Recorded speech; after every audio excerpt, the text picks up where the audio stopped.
മഹാഭാരതം ഇതിഹാസ കഥയിലേക്ക് ഏവർക്കും സ്വാഗതം. ദ്രോണാചാര്യൻ പാണ്ഡവ കൗരവ കുമാരന്മാരോട് ഗുരുദക്ഷിണയായി ആവശ്യപ്പെട്ടത് തന്നെ അപമാനിച്ച പാഞ്ചാല രാജാവ് ദ്രുപദനെ പിടിച്ചുകെട്ടി കൊണ്ടുവരണമെന്നാണ്. കൗരവന്മാർ പാഞ്ചാലനോട് ഏറ്റുമുട്ടി തോറ്റു പിൻവാങ്ങിയപ്പോൾ അർജുനന്റെ നേതൃത്വത്തിലുള്ള പാണ്ഡവസേന ദ്രുപദനെ ബന്ധനസ്ഥനാക്കി ഗുരു ദ്രോണന്റെ കാൽക്കൽ കൊണ്ടുവന്ന് നിർത്തി.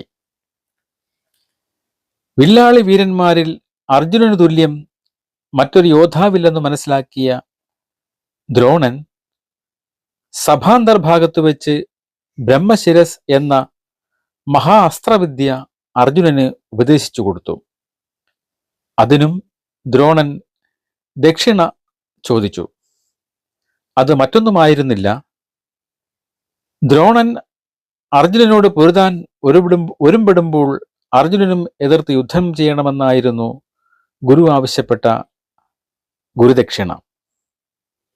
ഗുരുവിനെ വന്ദിച്ച അർജുനൻ അപ്രകാരം ചെയ്യാമെന്നേറ്റു. യുധിഷ്ഠിരനെ യുവരാജാവാക്കി കഴിഞ്ഞപ്പോൾ അർജുനന്റെ നേതൃത്വത്തിൽ സാമ്രാജ്യ വിസ്തൃതിക്കായി അവർ സൈനിക നീക്കം നടത്തി. പോയിടത്തെല്ലാം വിജയിച്ചു വന്നു.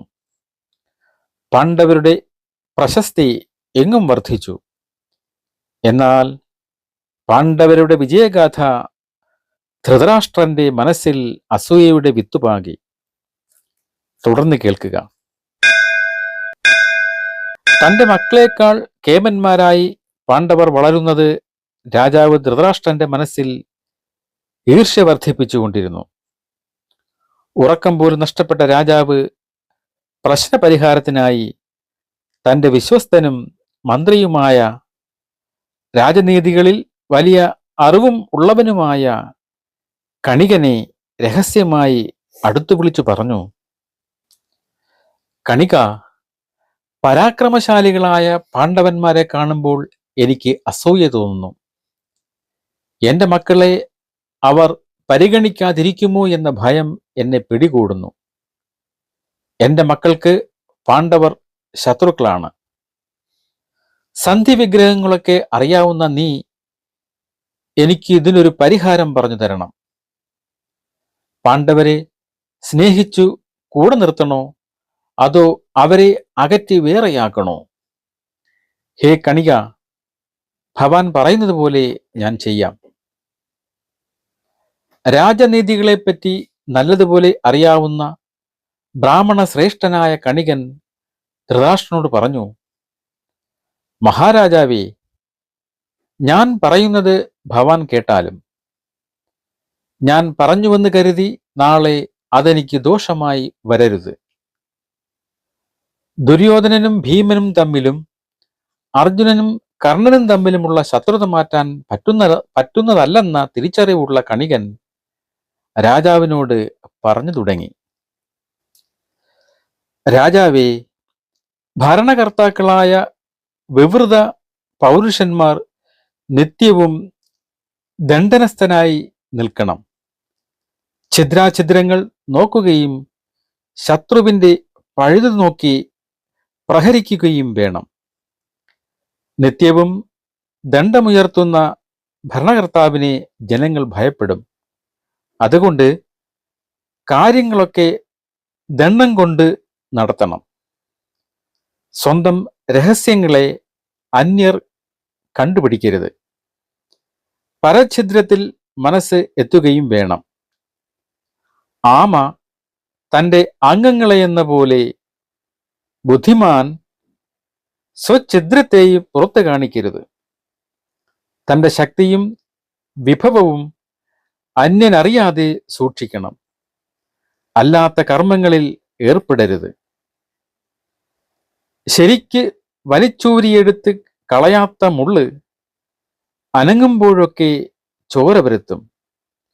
ദ്രോഹിക്കുന്ന ശത്രുക്കളെ സംഹരിക്കുകയാണ് ഉത്തമമായിട്ടുള്ളത്. വിക്രാന്തനായ ശത്രുവിനെ മുടിക്കണം.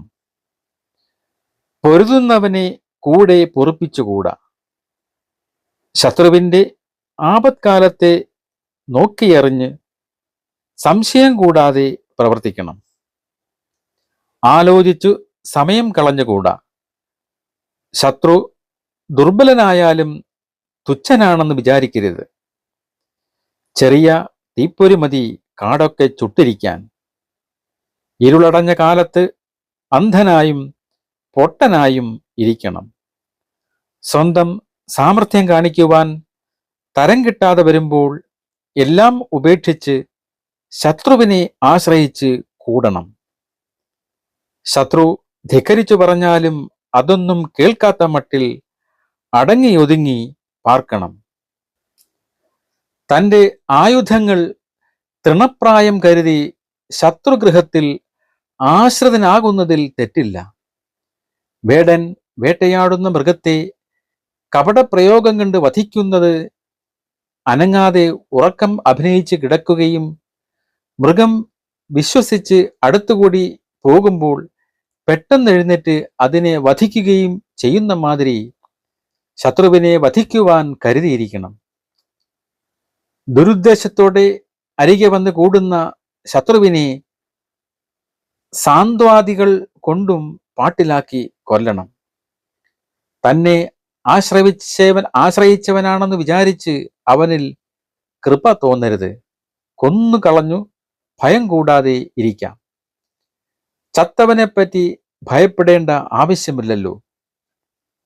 ജന്മശത്രു ബന്ധുവായാലും അവനെ വിശ്വസിക്കരുത്. അവനെ ഭൃത്യന്മാരെ കൊണ്ട് വിഷം മുതലായവ കുടിപ്പിച്ച് കൊല്ലണം.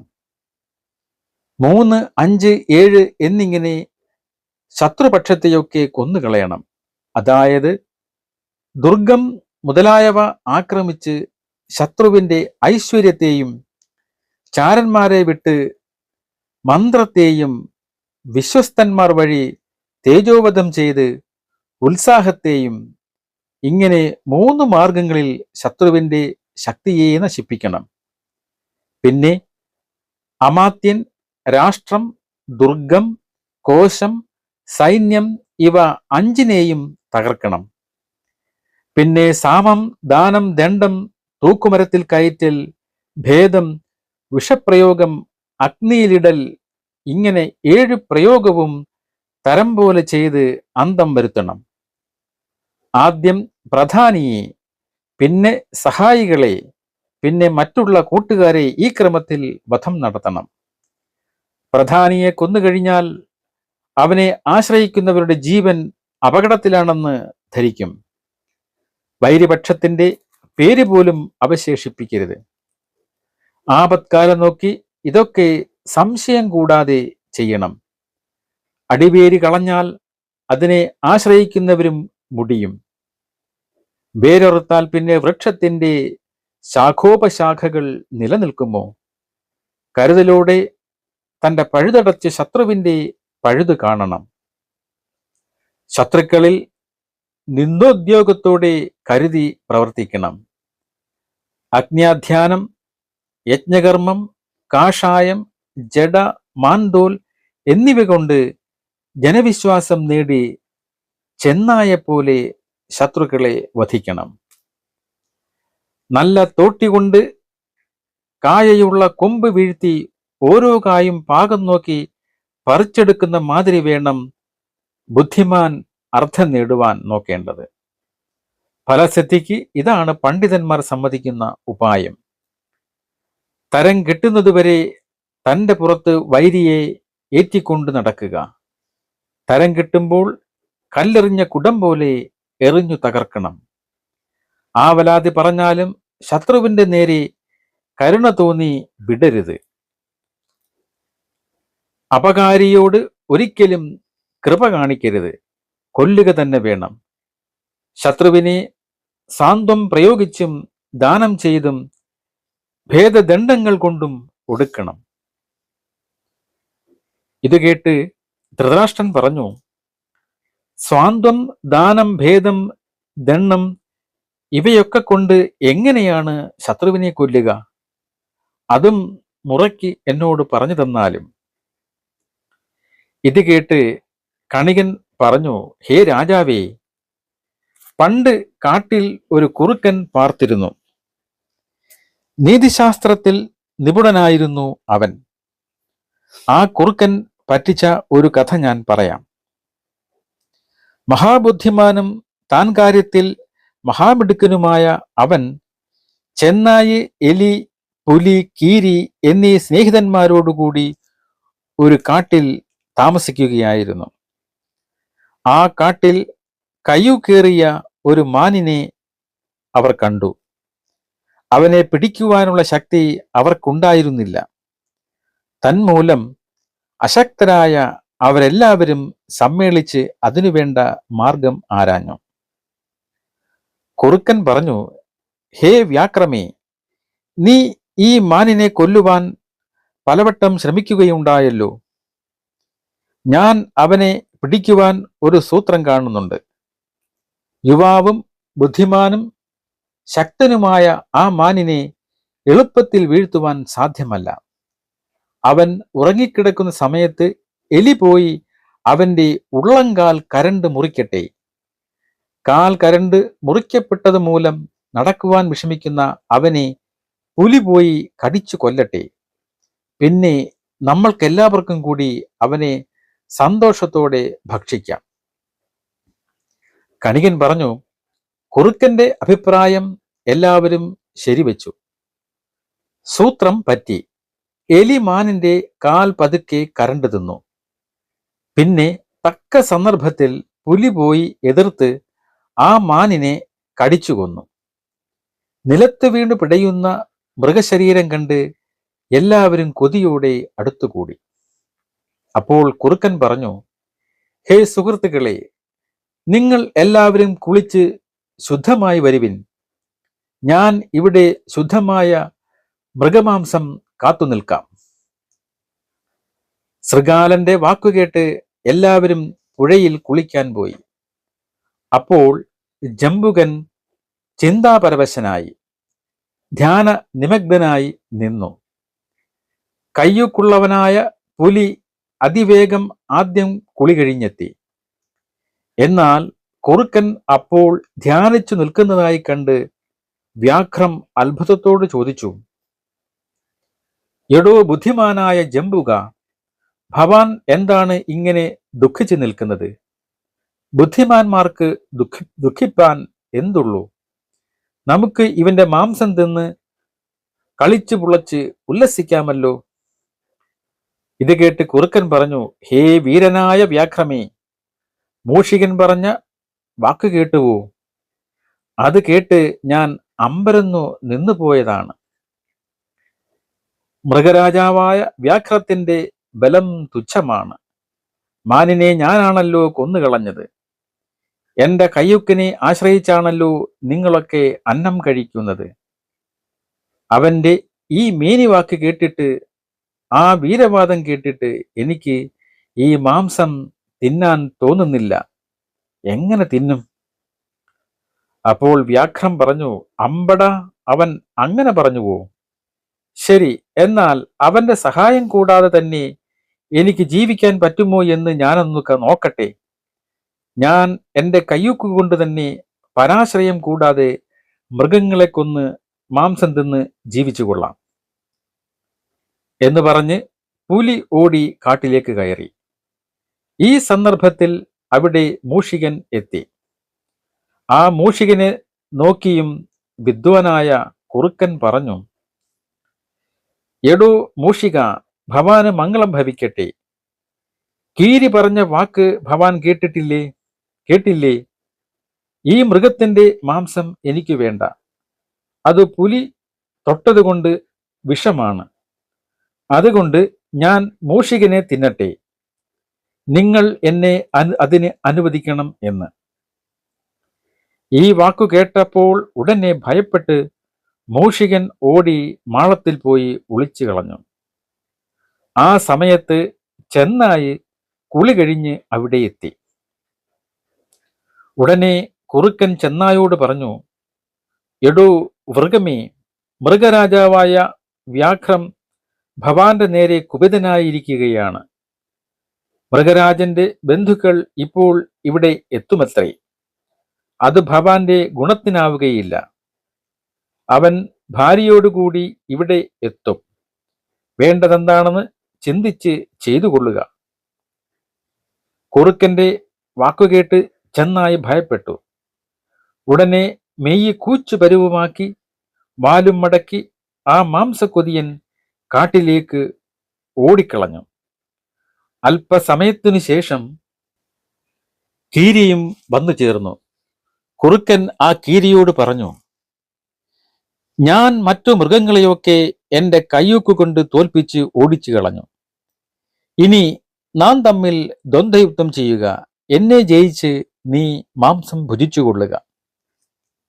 അപ്പോൾ കീരി പറഞ്ഞു, മൃഗരാജാവ്, ചെന്നായ്, ധീമാനായ മൂഷികൻ എന്നിവരെയൊക്കെ വീരന്മാരാണെന്ന് ഞാൻ കേട്ടിട്ടുണ്ട്. അവരെയൊക്കെ പോരിൽ ജയിച്ച അതിവീര്യവാനാണ് ഭവാൻ. അങ്ങയോട് പൊരുതുവാൻ ഞാനില്ല. ഇപ്രകാരം പറഞ്ഞ് ഒരു നിമിഷം കൊണ്ട് കീരി ഓടിക്കളഞ്ഞു. ഇങ്ങനെ മന്ത്രസാമർഥ്യം കൊണ്ട് കുറുക്കൻ അവരെയെല്ലാം ഓടിച്ചു. അവരൊക്കെ പോയപ്പോൾ കുറുക്കൻ സന്തുഷ്ടനായി തനിയെ മാംസം ഭുജിക്കുവാൻ തുടങ്ങി. ഇത് അവന്റെ മന്ത്രത്തിന്റെ മിടുക്കു തന്നെയാണ്. ഇപ്രകാരം കാര്യം നടത്തുന്ന രാജാവ് സൗഖ്യത്തെ പ്രാപിക്കും. ഭീരുവിനെ ഭയപ്പെടുത്തി ഭേദിക്കണം. ശൂരന്മാരെ വന്ദനം കൊണ്ട് പിടിക്കണം. ലുബ്ധനെ ദാനം കൊണ്ട് പിടിക്കണം. സമനെയും താണവനെയും കയ്യൂക്കുകൊണ്ട് പിടിക്കണം. ഇനിയും രാജാവേ, പറയാം, കേൾക്കുക. പുത്രൻ, സഖാവ്, സോദരൻ, പിതാവ്, ഗുരു ഇവർ ആരായാലും വേണ്ടില്ല. ഗുരുസ്ഥാനത്ത് നിന്നുകൊണ്ട് എതിർത്താൽ അവരെയും വധിക്കാൻ മടിക്കരുത്. ഐശ്വര്യകാംക്ഷികൾ അതാണു വേണ്ടത്. ശപഥം ചെയ്തും അർത്ഥം കൊടുത്തും വിഷം കൊടുത്തും മായ പ്രയോഗിച്ചും ശത്രുവിനെ കൊല്ലണം. ഒരിക്കലും കാത്തുവയ്ക്കരുത്, വെറുതെ വിടരുത്. താനും ശത്രുവും തുല്യരായി നിൽക്കുന്ന ദിക്കിൽ കരുതി നിൽക്കുന്നവൻ വിജയിക്കും.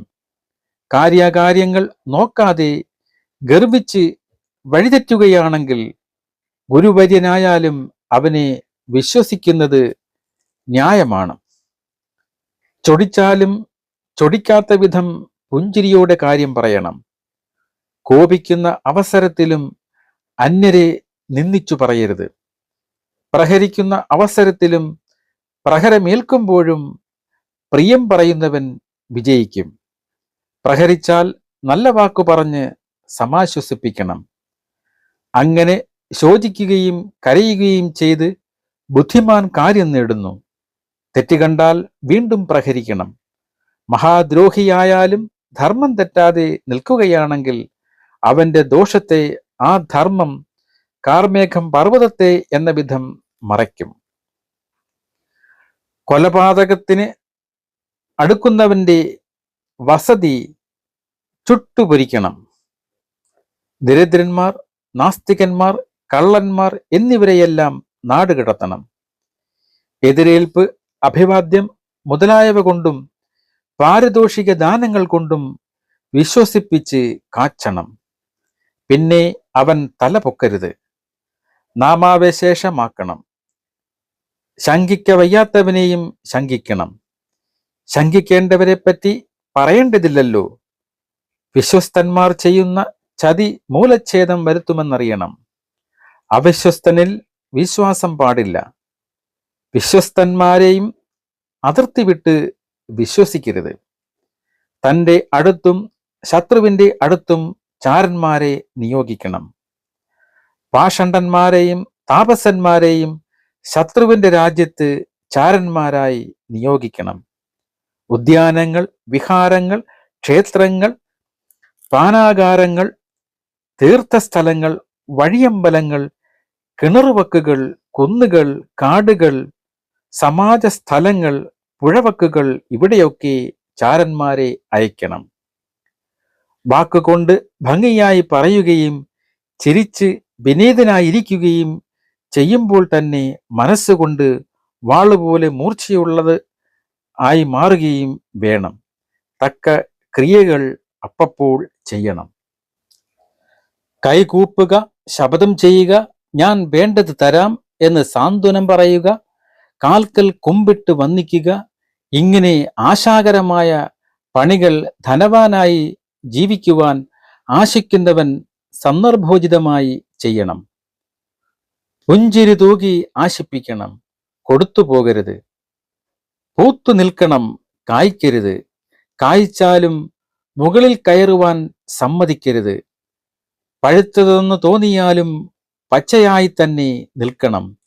ജീർണിച്ചു വീഴരുത്. ധർമാർത്ഥ കാമങ്ങൾ ഓരോന്നിനും പീഡയുണ്ട്, ഫലവുമുണ്ട്. ഫലങ്ങൾ നല്ലവയാണ്, പീഡ ചീത്തയാണ്. അവയെ അകറ്റണം. ധർമ്മം ചരിക്കുന്നവന് 2 പീഡകളുണ്ട് ഒഴിവാക്കുവാൻ. ഒന്ന് അർദ്ധലാഭവും മറ്റേത് അതികാമത്വവും. രാജാവേ, ഭവാൻ പാണ്ഡവന്മാരിലും മറ്റുള്ളവരിലും പെരുമാറേണ്ട ന്യായം ഇതാണ്.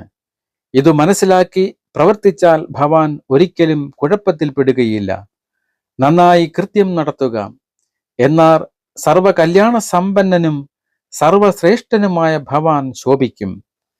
പാണ്ഡവന്മാരിൽ വിശേഷിച്ചും ഭവാൻ ആത്മത്രാണം ഓർക്കുക. ഭാതൃവ്യന്മാരായ അവർ ബലാശാലികളാണ്. അതുകൊണ്ട് ഉള്ള കാര്യം ഞാൻ വെട്ടിത്തുറന്നു പറയാം.